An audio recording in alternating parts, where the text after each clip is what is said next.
Fried റൈസൊക്കെ എല്ലാവരും ഇപ്പോൾ അടിപൊളിയായിട്ട് വീട്ടിൽ തന്നെ ഉണ്ടാക്കാറുണ്ടല്ലേ.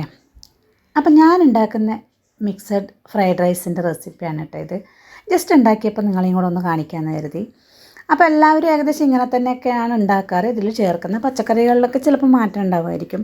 അപ്പോൾ ഏതായാലും ചോറ് നമ്മൾ നേരത്തെ വേവിച്ച് ഒരു 3/4 വേവിൽ നേരത്തെ വേവിച്ച് ഞാൻ ഏകദേശം ഒരു 1 മണിക്കൂറോളം ഫ്രിഡ്ജിൽ വെച്ചെടുത്തിട്ടാണ് ഉണ്ടാക്കിയത്. അങ്ങനെ തന്നെയാണ് റെസ്റ്റോറൻറ്റിലൊക്കെ ഉണ്ടാക്കാറ് കേട്ടോ. അപ്പോൾ അത് മാത്രം നമ്മളൊന്ന് ശ്രദ്ധിച്ചാൽ മതി. ബാക്കിയൊക്കെ പെട്ടെന്നായി കിട്ടുന്നൊരു സംഭവമാണ്. അപ്പോൾ ഞാൻ ഏതായാലും ചോറ് അവിടെ റെഡിയാക്കി വെച്ചിട്ടുണ്ട്. അപ്പോൾ നമുക്ക് പെട്ടെന്ന് തന്നെ തുടങ്ങാം. അപ്പോൾ ഇതേ വലിയ കടയിൽ നമ്മുടെ ചൈനീസിൻ്റെ അവിടെ അവരൊക്കെ ഉണ്ടാക്കുന്ന അതേ സംഭവം തന്നെയാണ് കേട്ടോ. ഞാനത് വാങ്ങിച്ച് വെച്ചിട്ടുണ്ട്. എനിക്കിഷ്ടമാണ് ഇങ്ങനെയുള്ള പാത്രങ്ങളൊക്കെ. നൂഡിൽസ് ഫ്രൈഡ് റൈസൊക്കെ ഞാൻ ഇടയ്ക്ക് ഉണ്ടാക്കുന്നതാണ്. അപ്പോൾ ഈ വലിയ ചീനച്ചട്ടി തന്നെയാണ് കേട്ടോ ഉണ്ടാക്കുന്നത്. ഇതൊരു ലോക്കൽ ചീനച്ചട്ടിയാണേ. അപ്പോൾ ഇതിനകത്തോട്ടേക്ക് ഞാനിപ്പോൾ ആദ്യം തന്നെ സൺഫ്ലവർ ഓയിൽ അല്ലെങ്കിൽ അതുപോലെയുള്ള സ്മെല്ലില്ലാത്ത ഏതെങ്കിലും ഓയിൽ ഒഴിച്ചു കൊടുക്കുക. എന്നിട്ട് വെളുത്തുള്ളിയാണ് ഏകദേശം 2 ടേബിൾ സ്പൂണോളം വെളുത്തുള്ളി ചെറുതായി അരിഞ്ഞത്, കളറൊന്നും മാറാതെ നല്ല ഫ്ലേവർ ഇറങ്ങുന്നത് വരെ ഒന്ന് വഴറ്റിയെടുക്കുക. ബ്രൗൺ നിറാവരുത്.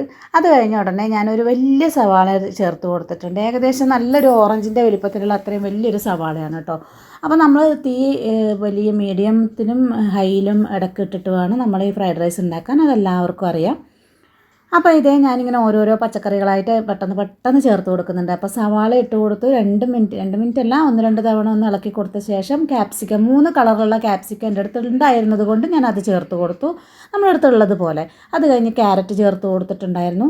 ഇനിയിപ്പോൾ ഇതേ കുറച്ച് ക്യാബേജും കൂടെ ചേർത്ത് കൊടുക്കുന്നുണ്ട് കേട്ടോ. അപ്പോൾ ഇത്രയും പച്ചക്കറിയാണ് ഞാൻ ചേർത്ത് കൊടുക്കുന്നത്. ക്യാപ്സിക്കം അങ്ങനെ എല്ലാ ക്യാപ്സിക്കം ഒന്നും ചേർത്ത് കൊടുക്കാറില്ലെന്ന് തോന്നുന്നു, പക്ഷേ ഞാൻ എൻ്റെ അടുത്ത് ഉണ്ടായതുകൊണ്ട് ചേർത്ത് കൊടുത്തു.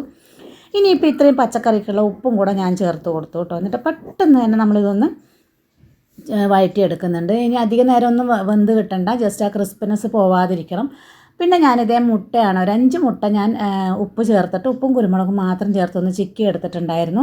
അതേപോലെ തന്നെ കുറച്ച് ചിക്കനും കൂടി ഇതുപോലെ വേവിച്ചിട്ട് ഉപ്പും കുരുമുളകും ചേർത്ത് വേവിച്ച് ചെറിയ കഷ്ണങ്ങളാക്കി എടുത്തിട്ട് ജസ്റ്റ് ഒന്ന് സോയാ സോസ് ഒരു സ്പൂൺ സോയാ സോസ് ചേർത്തിട്ട് ഒന്ന് തവയിലിട്ട് ഒന്ന് റോസ്റ്റ് ചെയ്തെടുത്തിട്ടുണ്ടായിരുന്നു കേട്ടോ. ആ ഒരു ചിക്കന് ആ ഒരു മണം കിട്ടാൻ. അപ്പോൾ അതെല്ലാം കൂടി ചേർത്ത് കൊടുത്തു. പെട്ടെന്ന് തന്നെ ചേർത്ത് കൊടുക്കുക. എന്നിട്ട് ഇതേ ഞാൻ എല്ലാത്തിനും വേണ്ടിയിട്ടുള്ള കുരുമുളക് പൊടി ചേർത്ത് കൊടുത്തിട്ട് ചോറിനടക്കം വേണ്ടുന്ന കുരുമുളക് പൊടി ചേർത്ത് കൊടുത്തിട്ടുണ്ട്. ഇനിയിപ്പം നമുക്ക് ഇതിനകത്തോട്ടേക്ക് ഞാൻ ചേർത്ത് കൊടുക്കുന്ന സോസുകൾ ഇതൊക്കെയാണ്. ഞാൻ കുറച്ച് ചില്ലി സോസ് ചേർത്ത് കൊടുക്കാറുണ്ട്. ഇത് റെഡ് ചില്ലി സോസാണ് കേട്ടോ. നമുക്കിത് എല്ലാ കടകളും വാങ്ങിക്കാൻ കിട്ടുന്നത് തന്നെയാണല്ലോ. അപ്പോൾ ചിലപ്പോൾ ഗ്രീൻ ചില്ലിയാണ് എൻ്റെ അടുത്തുള്ളതെങ്കിൽ ഞാൻ അത് ഏതായാലും ഒരു ചില്ലി സോസ് ഞാൻ ചേർത്ത് കൊടുക്കാറുണ്ട്. പിന്നെ ഇത് ഡാർക്ക് സോയാ സോസാണ്. അപ്പം ചില്ലി സോസ് ഞാൻ ചേർത്ത് കൊടുത്തിരിക്കുന്നത് ഒരു 1.5 ടേബിൾ സ്പൂണാണ്. അതുപോലെ ഇപ്പോൾ അതേ soya sauce dark soya sauce ഞാൻ ഏകദേശം 2 ടേബിൾ സ്പൂണോളം ചേർത്ത് കൊടുത്തിട്ടുണ്ട്. ഇനി ഇത് നമ്മുടെ ടൊമാറ്റോ സോസാണ് കേട്ടോ. അതൊരു ടേബിൾ സ്പൂൺ മാത്രമേ ചേർത്ത് കൊടുക്കുന്നുള്ളൂ. അപ്പം ഞാൻ ഈ 3 സോസും ചേർത്ത് കൊടുക്കാറുണ്ട് കേട്ടോ. എപ്പോഴും ടൊമാറ്റോ സോസ് മിക്ക ആൾക്കാരും ചേർക്കാറില്ല, പക്ഷെ ഞാൻ ചേർക്കാറുണ്ട്. ഇനിയിപ്പോൾ ഇതേ ഒരു 1.5 ടേബിൾ സ്പൂണോളം വിനാഗിരിയാണ് കേട്ടോ. 1.5 ഇല്ല, ഒരു 1.25 ടേബിൾ സ്പൂണോളം വിനാഗിരിയാണ് ഒഴിച്ചു കൊടുത്തിരിക്കുന്നത്. അതും ചേർത്ത് കൊടുക്കുന്നുണ്ട്. എല്ലാം കൂടി പെട്ടെന്ന് മിക്സ് ചെയ്തെടുത്ത ഉടനെ ഇനി നമുക്ക് ചേർത്ത് കൊടുക്കേണ്ടത് നമ്മൾ നേരത്തെ വേവിച്ചിട്ട് ഞാൻ കുറച്ച് നേരം ഫ്രിഡ്ജിൽ വെച്ചിട്ടുണ്ടായിരുന്നു ആ ചോറാണ് കേട്ടോ. ഇതപ്പോൾ നിങ്ങൾ ആവി പോകുന്നത് കണ്ടിട്ട് തെറ്റിദ്ധരിക്കേണ്ട. ഇത് ഫ്രിഡ്ജിൽ നിന്ന് എടുത്ത ചോറാണ്. നമ്മൾ ചൂട് വഴറ്റിയ സാധനത്തിൻ്റെ മേലേക്ക് ആ തണുത്ത സാധനം ഇട്ടപ്പോഴാണ് കേട്ടോ ഇങ്ങനെ ആവി പോകുന്നത്. അപ്പോൾ ചോറ് എന്തായാലും അത്യാവശ്യം നല്ല തണുത്തിരിക്കുന്ന ചോറാണ് കേട്ടോ. അങ്ങനെയാകുമ്പോൾ നമ്മുടെ ചോറൊട്ടും കുഴഞ്ഞു പോവില്ല.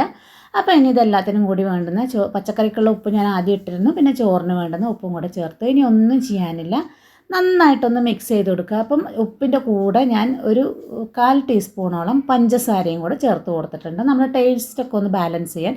അജിനോമോട്ടോ ചേർക്കുന്നത് അതിനാണെന്ന് കേട്ടിട്ടുണ്ട്. അതിന് പകരമായിട്ടാണ് ഈ പഞ്ചസാര ചേർത്ത് കൊടുക്കുന്നത് കേട്ടോ.